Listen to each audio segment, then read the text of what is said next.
Aga head kolleegid, läheme teise küsimuse juurde ja teine küsimus on peaminister Kristen Michalile. Küsib Riigikogu liige Helle-Moonika Helme ja teemaks on olukord riigis. Helle-Moonika Helme, palun. Ja aitäh, hea eesistuja ja peaminister. Ma jätkan selle teemaga, millega ma alustasin eelmise nädala infotunnis.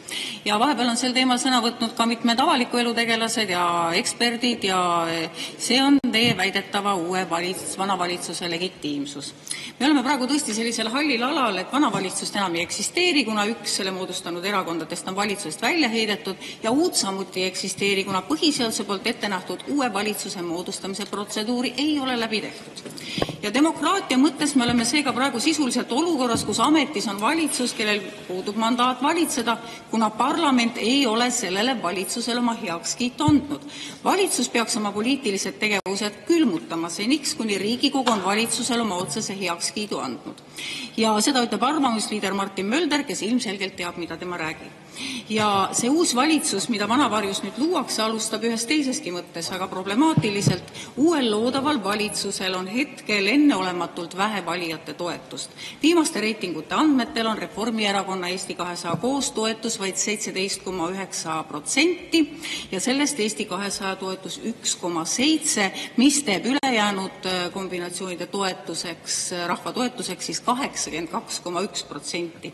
Ja millest me üldse räägime, kui tegelikkuses teil ei ole mingit mandaati langetada riigi seisukohalt olulisi otsuseid, ei julgeolekulisi, finantsilisi ega väärtuspõhiseid. Mitte ükski seaduseelnõu, mis on toodud siia saali või algatatud peale valitsuse lagunemist, mitte ükski otsus ei ole legitiimne. Ehk et see teie juhitud kooslus, mis ei ole valitsus, peaks oma poliitilised tegevused külmutama seniks, kuni Riigikogu on mingile uuele kooslusele, mida võib jälle nimetada valitsuseks, oma otsese heakskiidu andnud.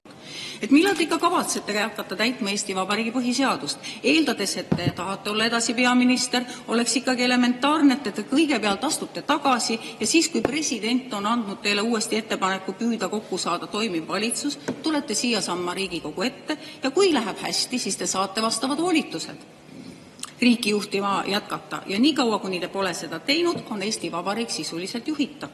Miks te keeldute täitmast Eesti Vabariigi põhiseadust, mille täitmise osas olete te ju siin Riigikogu ees vande andnud? Mida te kardate?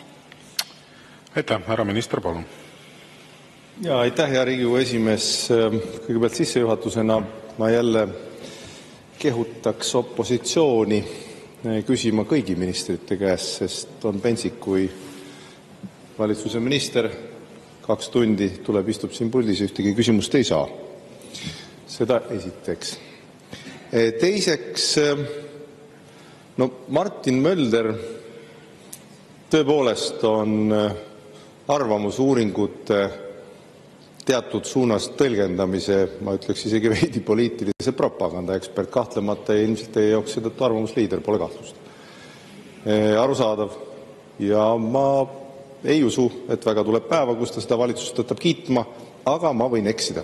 Ja kui eksin, kindlasti vabandan ja loodan, et Martin Mölder saab seda valitsust rohkem kiita. Seda esiteks. Teiseks, arvamusküsitluste järgi muidugi valitsusi ei moodustata. See, ma arvan, on teilegi selge. Selleks ei ole just erilist põhiseadusanalüüsi vaja korraldada. Kolmandaks, nagu ma eelmisel korral ka kirjeldasin ja viitan õiguskantslerile, soovitan teilgi viidata ja vaadata.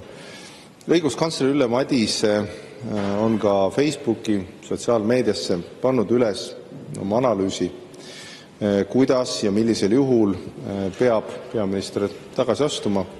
Piiratud aja tingimustes ma veidi suudan seda refereerida, aga ehk kui te küsite veel, ma saan seda pikemalt teha. Kokkuvõte sellest olulisest riigiõiguslikust küsimusest on selline, et põhiseaduse säte ja mõte on peaministri tagasiastumise kohustuse osas selged. Vaielda võib selle üle, milline võiks olla riigiõiguslik praktika ja kas põhiseadust tuleb muuta nii, et peaminister peaks koalitsiooni muutumisel alati ise tagasi astuma, aga põhiseaduse kohaselt on peaministril praeguses olukorras õigus otsustada, kas astuda tagasi või mitte. Tagasiastumise kohustus tal ei ole ei enne uue valitsuskoalitsiooni kokkuleppimist ega pärast seda. Ja siin on ka loetelu ilusti, see on päris hea, hästi loetav analüüs, ei ole liiga keeruline, kus on kirjas ka, millal Vabariigi Valitsus on põhiseaduse järgi kohustatud tagasi astuma. Need on Riigikogu uue koosseisu kokkuastumisel, peaministri tagasiastumisel, peaministri surma korral, kui Riigikogu avaldab Vabariigi Valitsusele või peaministrile umbusaldust, kui Riigikogu ei võta vastu Vabariigi Valitsuse poolt esitatud usaldusküsimusega seotud seaduseelnõu, kui ministrite tagasiastumisel või muudel seadusest tulenevatel alustel nende volituste lõppemise tõttu ei ole valitsus otsustusvõimeline. Siin on ka pikem jutt selle kohta. Eeltoodud loetelu, nagu õiguskantsler siin kirjutab, on lõplik. Koalitsioonipartneri või kas või kõigi ministrite väljavahetamine sellesse loetelu ei kuulu ega peagi kuuluma. See on õiguskantsleri kokkuvõte, mitte Martin Mölderi oma. Aitäh! Suur tänu ja Helle-Moonika Helme, teil on täpsustav küsimus, palun. No me näeme, et muidugi õiguskantsleri arvamus sobib teile, kui see toetab teie põhiseaduse vastast tegevust, aga näiteks ei sobi, kui õiguskantsler ütleb, et automaks, teie sisse seatud automaks on põhiseaduse vastane. Aga siin on tegelikult veel üks probleem teie valitsusel, sellel seltskonnal, mida te nimetate valitsuseks, mille osas tegelikult peab nina kinni hoidma, et teie alles jäänud koalitsioonipartneri Eesti 200 kohta on viimasel ajal meedias ilmunud hulgaliselt kirjeldusi valitsuse, isegi Euroopa tasandil oluliste otsuste langetamisel toimunud võimalikest suuremahulistest ja korruptsioonihõngulistest huvide konflikte täisjuhtumitest. Ja teemaks on siis Eesti 200 suursponsorite huvide varjamatu mahitamine valitsuses olles. Juba sellest Tarmo Tamme juhtumist on siin väga palju juttu olnud ja erakond on Tamme kandidatuuri kaitsnud, sest seda on mõjutanud erakonna suurrahastaja Priit Alamäe.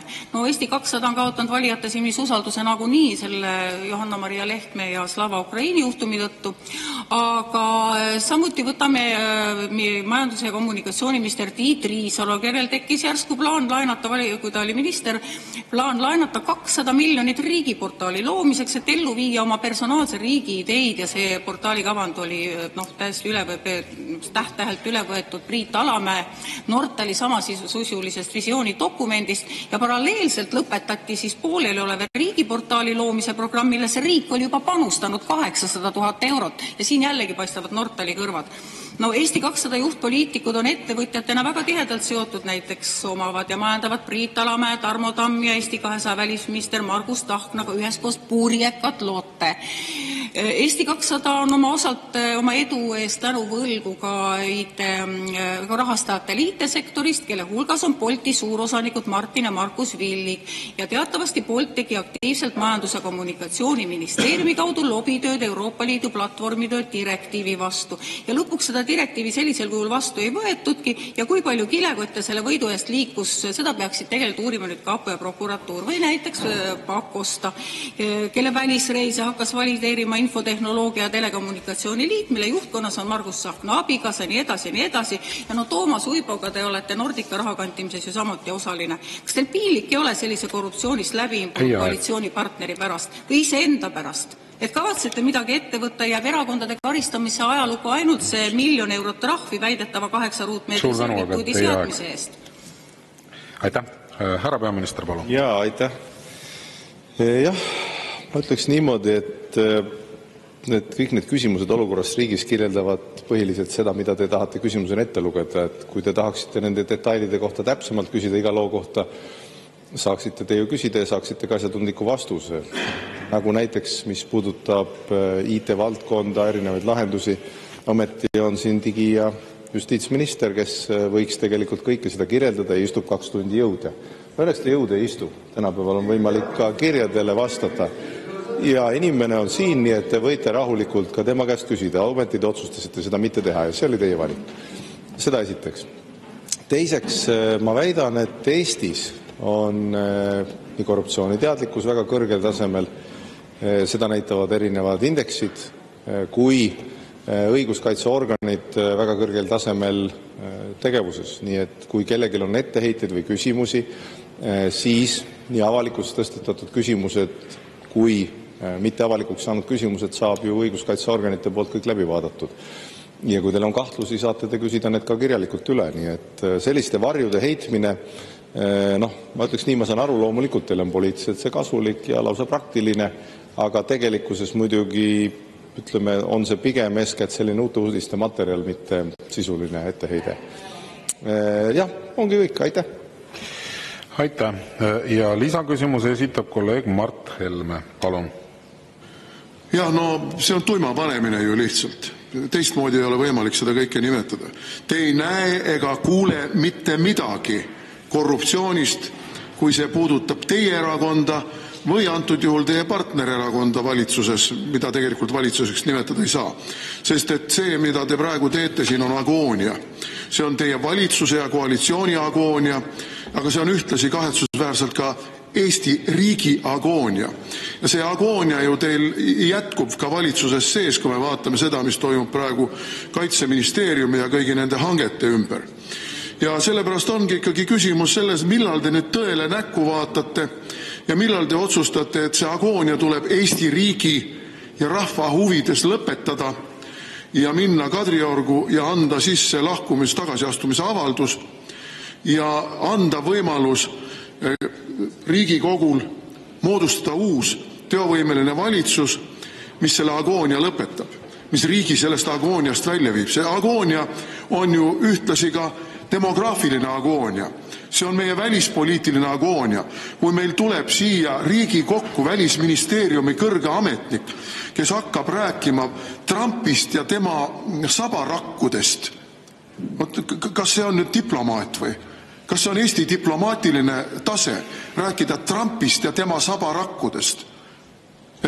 Saate ju aru, et see on ka diplomaatiline agoonia. No selle diplomaatilise agoonia suurepärane näide on muidugi ka Kaja Kallas. Eile refereerisid kõik meie ajalehed ja portaalid ka seda, mida tema kohta arvatakse Euroopa Komisjonis ja laiemalt Euroopas. Nii et küsimus on ikkagi väga lihtne. See agoonia, mis Reformierakonna valitsemise ajal kestab juba mitmendat aastat, see allakäik süveneb, majanduslik allakäik, maksuralli, demograafiline allakäik, välispoliitiline allakäik, kõik need allakäigud aina võimenduvad ja võimenduvad ja võimenduvad. Aga te panete tuima seal. Te ei näe korruptsiooni, te ei näe maksutõusude mõju majandusele ja inimeste heaolule, te ei näe demograafilisi probleeme. Alles te vastasite meile siin vastavale arupärimisele, et teie jaoks probleemi ei ole. Meie jaoks küll on. Kogu Eesti rahva jaoks on probleem. Minu küsimus on, millal te selle agoonia iseenda ja Eesti huvides lõpetate? Aitäh! Suur tänu. Head kolleegid, ma tuletan meelde, et küsimuse esitamiseks on aega 2 minutit ja vastamiseks 3 minutit. Härra peaminister, palun. Jaa, suur tänu.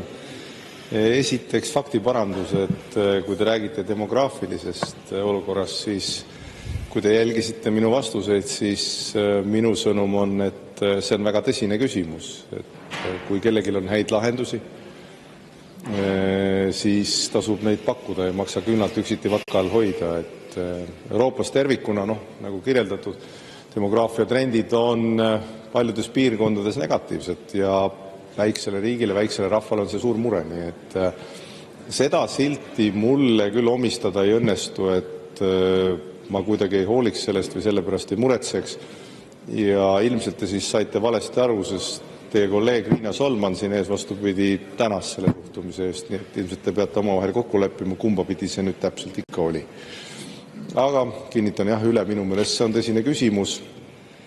See, mis puudutab demograafiat, kindlustunnet, majanduslikku olukorda, sellega me tegeleme.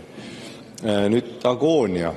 Ma veidi kahtlustan, et kui me oleksime päriselt agoonias valitsusega või ei võtaks selgemat joont, siis küllap te ikka nagu nii palju mures ei oleks. Et pigem häirib see, kui valitsusel on selge joon. Ja see valitsus muidugi on majandusküsimustes tsentris paremal. Soovitan teilgi sellele toeks tulla. Me vastupidi mitte ei tõsta makse, vaid langetame. Ettevõtte tulumaks kaob.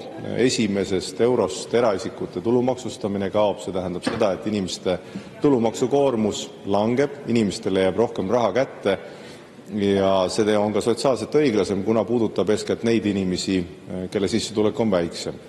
Samamoodi 2026. aastal tõuseb tulumaksuvaba miinimum. Ja jah, see on tõsi, et käibemaks on 24%, tulumaks on 24% 26. aastast, aga kuidagi me peame oma riiki ülal pidama ja kasvavaid kaitsekulutusi katma. Et ma saan aru, et te tahate teha nägu, et ei märganud. Aga eile tehti kaitsevaldkonnas Eesti ajaloo, ma arvan, vist suurim kulukaim otsus, et vastavalt Kaitseväe juhataja nõuandele otsustasime tõsta kaitsekulutused järgmisest aastast vähemalt 5% SKT-st ja ilmselt sellest üksiti ei piisa, see tõenäoliselt aja jooksul kasvab. Nii et kui te küsite, või sõnastate seda agooniana, kus valitsusel on selgem joon, kaotatakse ettevõtte tulumaks, eraisiku esimesest eurost maksustamine, tõuseb tulumaksuvaba miinimum, majandus on kasvama hakanud ja kaitsesse pannakse raha otsa, siis ma ütleks teile Ansip tsitaadiga. Kui see on agoonia, siis selles agoonias tahaks ma kaua elada. Aitäh! Suur tänu ja sellega ma lõpetan tänase teise küsimuse käsitlemise.